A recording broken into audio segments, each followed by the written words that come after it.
The Lord be with you. A reading from the Holy Gospel as written to us by Matthew. Jesus told his disciples this parable. A man was going on a journey. He called in his servants, and he entrusted his possessions to them. To one he gave 5 talents, to another 2, and to a third 1. To each according to his ability. And then he went away.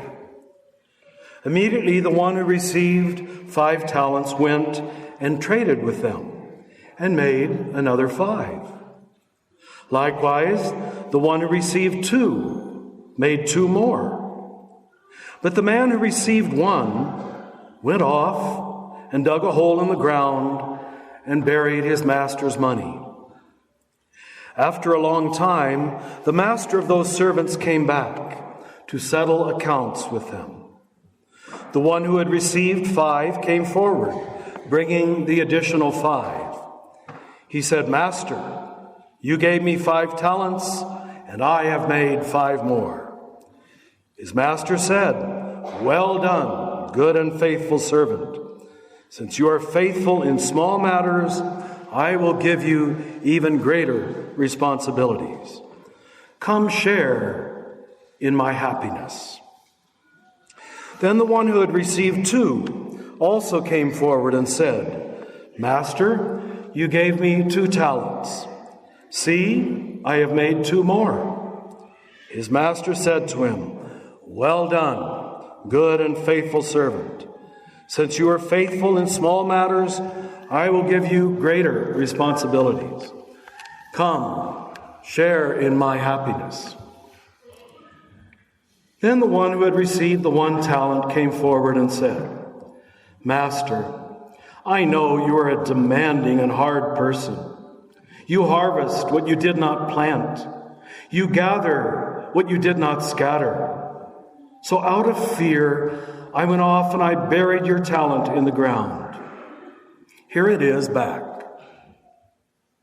His master said to him in reply, "You wicked, lazy servant. You knew that I harvest where I did not plant and gather where I did not scatter. Should you not then have put my money in the bank so that I could have got it back with interest on my return? So take the talent from him and give it to the one with 10. For to everyone who has, more will be given, and he will grow rich. But the one who has not, even what he has, will be taken away. Throw this useless servant into the darkness outside, where there will be wailing and grinding of teeth." The Gospel of the Lord.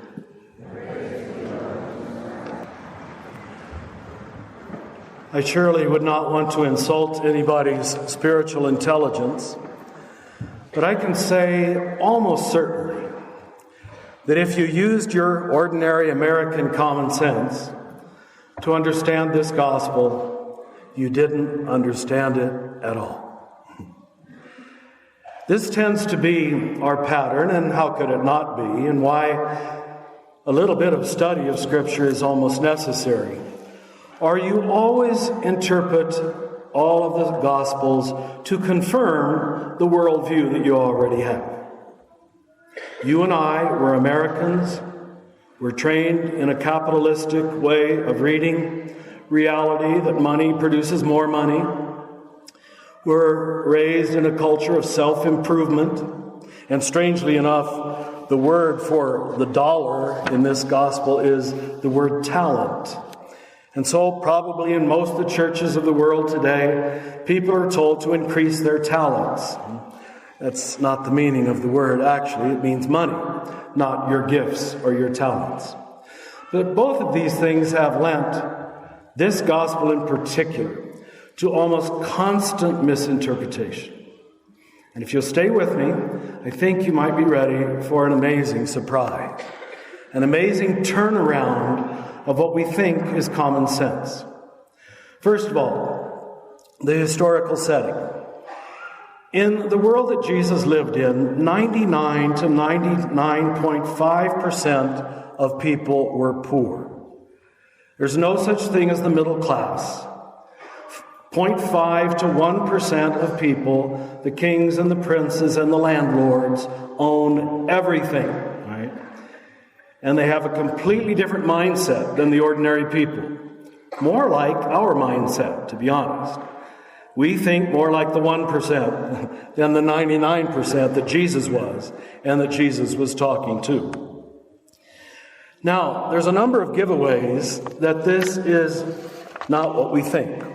First of all, most of Jesus' parables begin with the same line. They say the kingdom of heaven is like. This one doesn't. That's the first giveaway. He is not describing the kingdom of heaven as we usually expect, the way things ideally should be, in other words. He's describing the kingdoms of this world, how the system operates, how the game is played by the 1% who are running everything. And they think, like we do, that money is made to make more money. You make money to make money. It's an end in itself. We call it capitalism, and we take it for granted. But we don't realize most people who lived on this earth never thought that way. Most people who've lived on this earth realized or thought that they would die the same way that they were born poor. You didn't have any idea of accruing or accumulating money. You just lived in a subsistence economy of survival.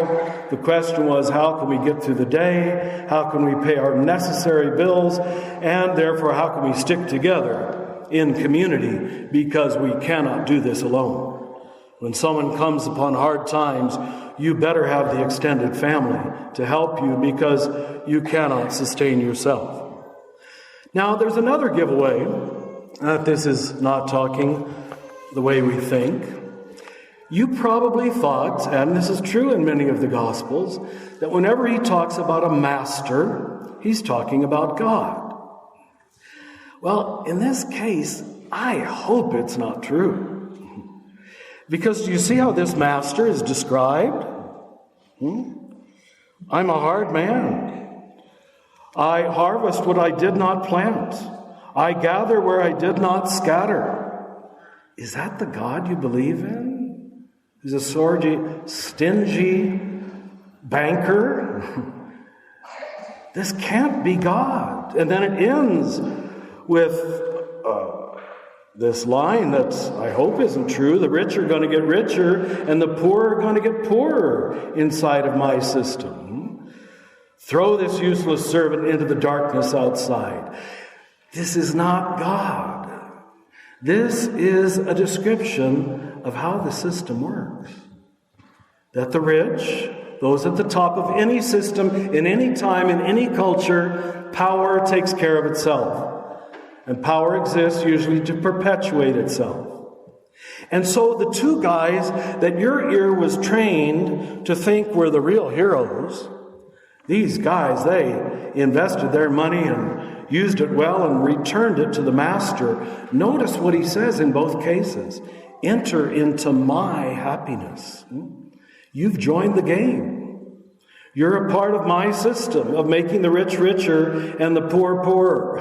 Of course he'd like it. This guy, probably for the sake of a promotion, bought the system of the accumulating of money for the few, which always meant the abandoning of the many. So the third guy that your ear was trained to think is the villain or the lazy lout, as one translation calls it, in fact, is doing what we today would call civil disobedience, non-cooperation, passive aggressiveness, if you want, saying, I'm not going to play the game. I'm not going to do it. And what Jesus is warning the first generation of Christians about is this is the way the system is going to treat you. If you don't play the game the way they want you to play it, which is all about making more and more and more money, in fact, you can expect the system not to promote you, not to reward you, not to like you. In fact, you will be kicked out. So he is preparing them for the persecution that is to come. And of course, that was the case for at least the first 3 centuries of Christianity, where Christians saw themselves, by reason of this Jesus and this gospel that they had accepted, being outsiders to the Roman Empire. They would not fight in its army. They insisted on living a simple life on the edge of the city, and they would not buy in to the imperial economy of the empire. Once we became, and the year is 313, when Christianity became the established official religion of the Roman Empire, what happens is overnight, Christianity changes sides, right? And that's the Christianity you and I were born into. Not that of a simple, nonviolent people living on the edge of society, but in fact, people who were a part of the system. We're trying to make as much money as everybody else. We were no longer the oppressed. We were the emperors and the kings and the princes ourselves. And that was the last 1700 years of European Christianity that was brought to us. We read reality not from the bottom up, but we changed sides and we read reality from the top down. So Jesus' teaching on nonviolence was unhearable. Before, we couldn't imagine being in the army because the army was killing Christians. After 313, by the year 400, Christians are the army, and we're killing the pagans. So a whole bunch of the teaching of Jesus about not killing and loving your enemies is literally unhearable. And that's true of this gospel. This gospel where he is critiquing the people who are accumulating money, we can't hear that anymore. And so we interpret it as we would, and I did before I studied Scripture. I always thought that the first 2 guys were the heroes, and the third guy was a lazy lout. And every teacher I ever had used this gospel to encourage us to get A's instead of B's, to use our talents and to use our gifts. And there's certainly a good place for that. But that is another sermon. And that is not this sermon. This sermon, this gospel, is about the price you might have to pay for being an outsider, for choosing not to buy the system as it is constructed. And the strange thing is, now this system, which most of us were taught would be our God and would save us and would liberate humanity, we're finding itself seems to be falling apart. The system that the gospel never told us to put our trust in. It never told us to put our trust in the endless accumulation of money, but in fact, to put our trust in God and in the communities that we form by human love and human friendship. So this gospel is a probably overwhelming example of what I think most of the gospel, rightly read, is teaching us. That we are called not to be citizens of the kingdoms of this world, but already citizens of a different kingdom, where what matters is love and mercy and forgiveness, and not simply power, domination, and control. I think when we hear such a subversive gospel as this, all we can do is ask for God's grace to help us to change our minds and to change our hearts to see reality in a truly, truly different way.